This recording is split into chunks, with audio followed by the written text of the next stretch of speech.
बालमित्रांनो. Good afternoon.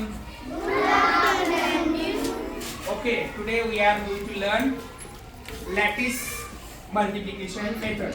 Okay, तर आज आपल्याला काय करायचं आहे, तुम्हाला आपण दोन अंकी संख्येनं लॅटिस पद्धतीने कसं गुणायचं, लॅटिस पद्धतीने गुणाकार कसा करायचा हे आपण शिकलेलो आहोत. आता आज आपण तीन अंकी संख्येनं अतिशय सोप्या पद्धतीने आणि चटकन कमी वेळेमध्ये आपण गुणाकार कसा करू शकतो आपण हे पाहायचं आहे. बघा या ठिकाणी एक गुणाकार दिलेला आहे. वाचा बरं, हा गुणाकार किती आहे? 222. बघा, तर आता या ठिकाणी मी 9 कॉलम आपण घेतलेले आहेत. म्हणजे किती कॉलम आहेत? 1 2 3 4 5 6 7 8 9 आणि असे ही किती आहेत? असे 3 आणि असे 3 म्हणजे 3 त्रिक 9. आणि प्रत्येक काय केलंय, प्रत्येक कॉलमला दुभागलेला आहे, म्हणजे 2 भाग केलेले आहेत.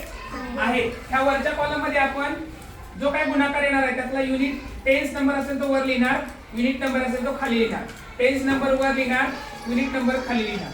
टेन्स नंबर वर लिहिणार, युनिट नंबर खाली लिहिणार. ओके, आता बघूया आपण कसं करायचं. आता पहिला ही 225 ही जी संख्या आहे ती पहिल्यांदा आपण इथे लिहून घेऊया. समजलं? आणि ही किती आहे संख्या?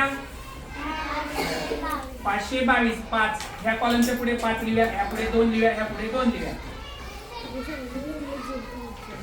आता काय करायचंय बालमित्रांनो, ह्या 5 ने ह्या तिन्ही अंकाला मल्टिप्लाय करायचंय. आणि मल्टिप्लाय केल्यानंतर याला समजा मल्टिप्लाय केलं 5 ने 2 ला, तर येणारी संख्या कुठे लिहायची? एकक आणि दशक स्वरूपात इथं लिहायची. ह्या 5 ने ह्याला मल्टिप्लाय केलं, येणारी संख्या कुठे लिहायची? इथं आणि इथं लिहायची. आणि ह्या 5 ने परत 5 ला मल्टिप्लाय केलं तर येणारी संख्या, येणारं उत्तर कुठे लिहायचंय? इथं आणि इथं. बघूया आपण. हा सांगा. 5 दुने 10 मध्ये बघा 1 दशक 0 एकक. परत 5 दुने 1 दशक 0 एकक. परत 5 5 25 मध्ये 2 दशक 5 एकक असतात, बरोबर. त्यानंतर 2 ने परत ह्या 2 ला मल्टिप्लाय करायचं. बे दुने 4. 4 हे युनिट आहेत म्हणून ते युनिट मध्ये लिहायचे. आणि टेन्स मध्ये येणार 0. परत बे दुने 4 इथे येणार 0. परत बे पंचे 10. 10 मध्ये एक टेन्स असतो, एक मिनिट असतो म्हणून इथं लिहिलं आपण. परत बे दुने 4. परत बे दुने आणि बे पंचे. आता काय करायचं बाळांनो, बघा आता तिरकस बेरीज करायची. काय करायचे? तिरकस बेरीज करायची. बेरीज करताना जो हातचा आलेला आहे तो पुढच्या तिरकसच्या घरात मिळवायचा. आता बघा 0 0 0 इथं लिहितो आपण. नंतर 4 आणि 1 5. नंतर 4 आणि 4 8 आणि 1 9 आणि 5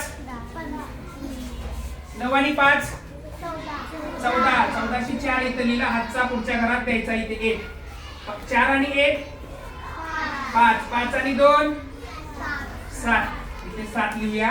नंतर 0 आणि 0 0 आणि 1 1 आणि 1. आता काय करायचं बालमित्रांनो, इकडे लक्ष द्या.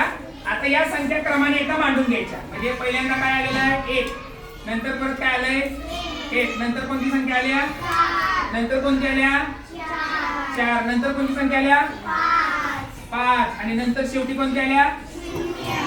आता स्वल्पविराम देताना तुम्हाला शिकवलेला आहे स्वल्पविराम कशा पद्धतीने द्यायचा. किती आली? उत्तर किती आले रे? उत्तर किती आले आपलं? हे बघा, एकक दशक शतक हजार 10,000 लक्ष. 1,17,450. इंग्लिश मध्ये सांगायचं असेल तर 1,17,450. हे काय झालं? उत्तर झालं. किती सोप्या पद्धतीने उत्तर आलं बघा. आवडलं सगळ्यांना? सोपं वाटलं? ओके, ठीक आहे.